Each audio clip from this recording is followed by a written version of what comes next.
Bonjour et bienvenue dans cette nouvelle vidéo de Bleez où nous allons parler de la prise en main du logiciel. On va faire un petit tour de l'interface. On va commencer par le menu qui est à gauche. Ici, vous allez retrouver donc les différents modules du logiciel. Sur chaque module, vous avez accès à une page synthèse, qui est une page d'accueil avec quelques indicateurs. Comme là, ici, je suis sur la page ici accueil. Quand je vais aller dans vente, si je clique sur synthèse, j'ai également une page d'accueil du module vente. Si c'est la première fois que vous découvrez un module, un petit tour d'horizon va se déclencher et il suffit de faire suivant pour suivre les étapes de présentation, comme vous pouvez le voir ici à l'écran.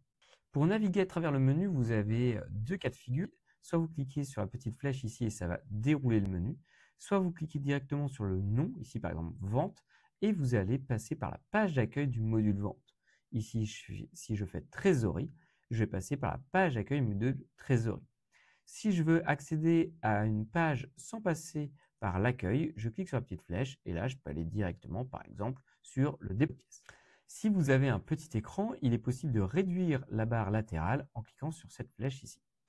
Ici, on retrouve le nom du dossier sur lequel vous travaillez. Il suffit de cliquer dessus pour retourner sur la liste de vos dossiers et vous pouvez ici changer de dossier comme ça facilement. Ici, on retrouve l'exercice. Avec la petite flèche, on peut voir la liste des exercices. Si un exercice est clôturé, un cadenas va apparaître. Si l'exercice est verrouillé, un sens interdit va ainsi apparaître. En haut à droite, maintenant, se trouve le Bleezbot.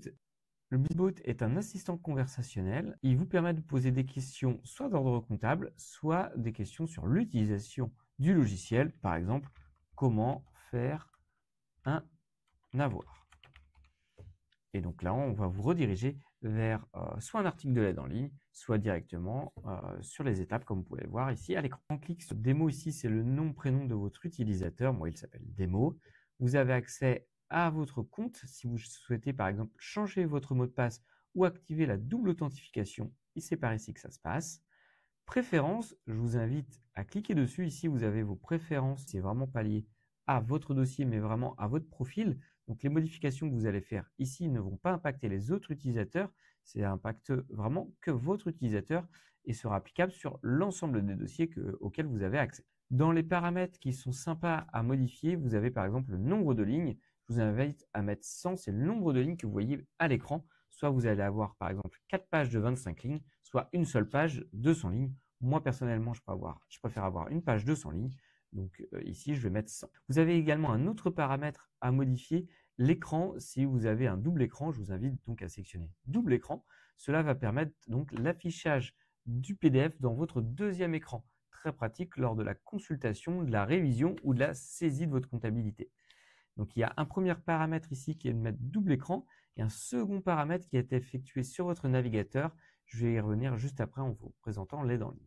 Donc une fois que vous avez modifié vos paramètres, vous faites tout simplement enregistrer. Vous avez également un point d'interrogation qui vous permet justement de consulter l'aide en ligne, de voir donc nos tutos vidéo, c'est notre chaîne YouTube, de contacter le support, de réserver une formation ou de déclencher l'outil de prise en main à distance lorsque vous êtes avec un technicien du support par exemple. En cliquant donc sur consulter l'aide en ligne, vous arrivez donc sur une nouvelle page qui vous ouvre l'aide en ligne. C'est regroupé par module, mais vous avez également un champ de recherche. Donc par exemple, si je tape Chrome, je vais avoir un article sur le double écran et comment activer le double écran avec par exemple Firefox, Google Chrome ou Microsoft Edge. Vous pouvez ouvrir plusieurs fois Bleez, que ce soit sur le même dossier ou sur des dossiers différents. Vous pouvez même être à plusieurs collaborateurs sur le même dossier. Pour utiliser plusieurs fois Bleez, il est important d'utiliser des navigateurs différents. Par exemple, vous pouvez l'ouvrir une fois sur Firefox et une fois sur Edge ou sur Google Chrome. Mais attention, il ne faut surtout pas ouvrir deux fois Bleez sur le même navigateur, que ce soit dans deux fenêtres ou dans deux onglets différents. Il faut bien utiliser des navigateurs différents ou encore, vous pouvez très bien utiliser des fenêtres de navigation privée. Là, ça fonctionne également. Mais surtout, ne l'utilisez pas dans le même navigateur. Ainsi s'achève cette vidéo sur la prise en main de Bleez. Je vous donne rendez-vous dans une prochaine vidéo.